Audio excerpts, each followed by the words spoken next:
BaylorTexas.com. Ricky Thompson, former Baylor wide receiver, sideline reporter for Baylor Radio, with us on 365 Sports. And Ricky, your thoughts about what now? Because there's 2 games left. Obviously, TCU coming up Saturday, and a team that they've struggled beating even when they've been much better.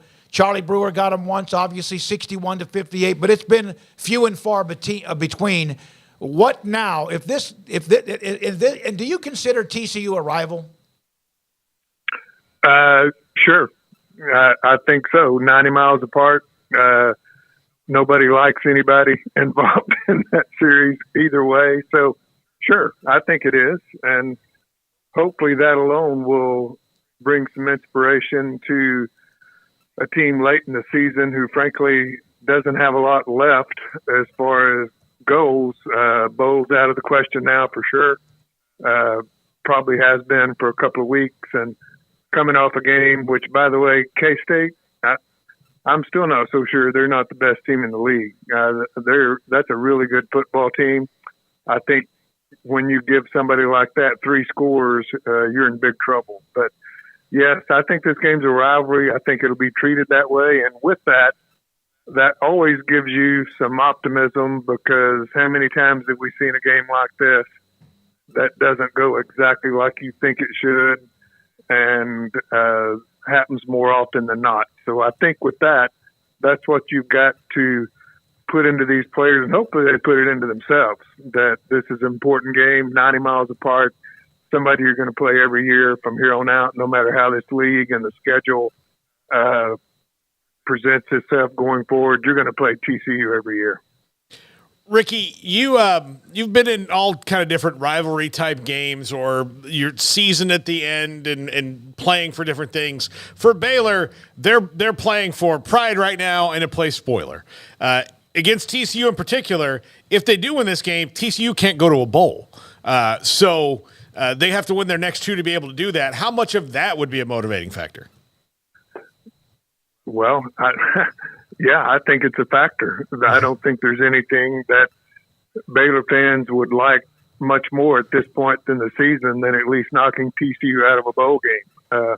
I'd like it personally. I think it'd be great. So I hadn't thought about that particular motivation, Paul, but I think, and I bet that there's been discussion of that in some regard on the river as they practice this week. And yeah, that would be a really nice way to end a disappointing season, to knock those guys out of a bowl game. And I tell you what, if they can, again, just push these games into the second half, you never know.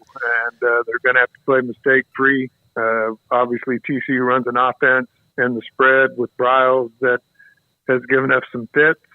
We have finally put 3 corners in the game, have a corner on that inside slot receiver, which makes all the difference in the world. In fact, last week, guys, we had 3 freshman cornerbacks in the game at the same time. Not redshirt freshmen, true freshmen at the same time. Ricky, isn't that kind of, I guess, one of the areas that you would look at with what kid Aranda, we run it back and see what can possibly be done next year, the young defensive backs. I know, with the portal era, though, it's hard to really solidify anything and feel like you can have everybody back. But the tight end room, would that be another group? How would you kind of look at, if you were to take away the positives from this year and say, like, here's what we can build around if it were to stay as is, knowing full well it's not exactly how it works. But would you say the secondary and the tight ends, where would you kind of look to start building? Well, I would absolutely start secondary-wise. I think these kids have proven they can play. We've seen some freshman mistakes in the secondary, which when you're 18 years old, you're going to get beat. I've seen a lot of senior fifth-year quarterbacks get beat too. So, yes, I think that's something that you really build on, and I think that's where this NIL mess comes in, guys. I think that hopefully that's already started, that process of retaining these guys, make sure they're coming back, and I would fully expect that Baylor jumps into the portal pretty heavy this year. I think,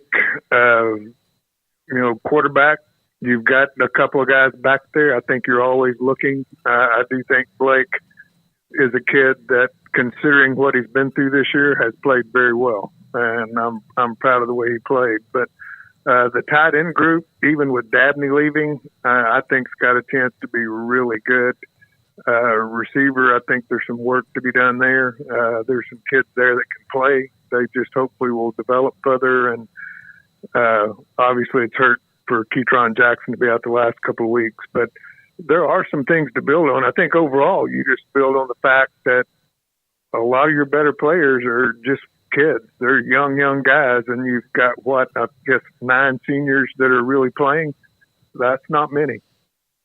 Ricky, do you notice anything with the coaching staff different given how tense things are going to be around the next couple of weeks? Not dramatically. I think that's one thing about Aranda. You don't see a lot of up and down with him. I will tell you, I thought post-game at K-State, you could really tell he was disappointed. I think he was disappointed in the way they played, a little bit disappointed. I don't know so much effort, I think maybe, but you could really get the feeling with Coach Aranda that one hit him pretty hard. I don't think he expected that.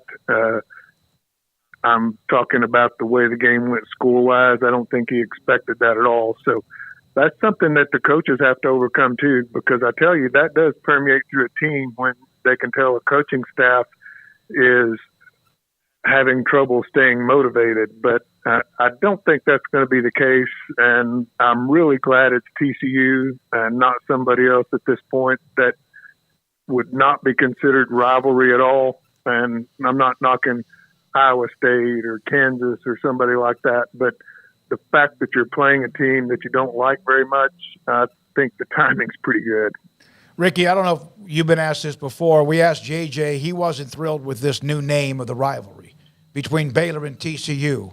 I'm sure you've seen what they're going to call this. What was your reaction when you saw that?